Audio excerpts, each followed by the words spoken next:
Shenlanko here, back with the old Z28. I got the door on. Worked like a beauty. It was a royal pain to adjust it, but I finally got it working.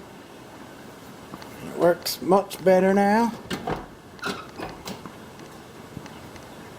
Got it all working.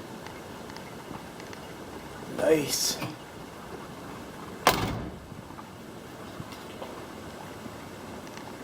Now all I gotta do is polish the wheels.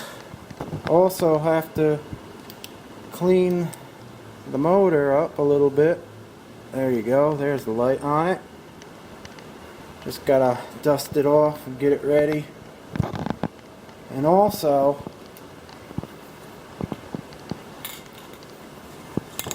I use this Hammerite rust cap spray,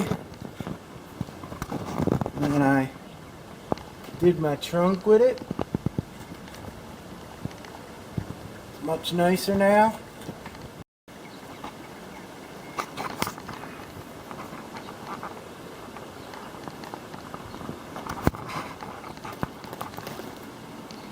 Beauty.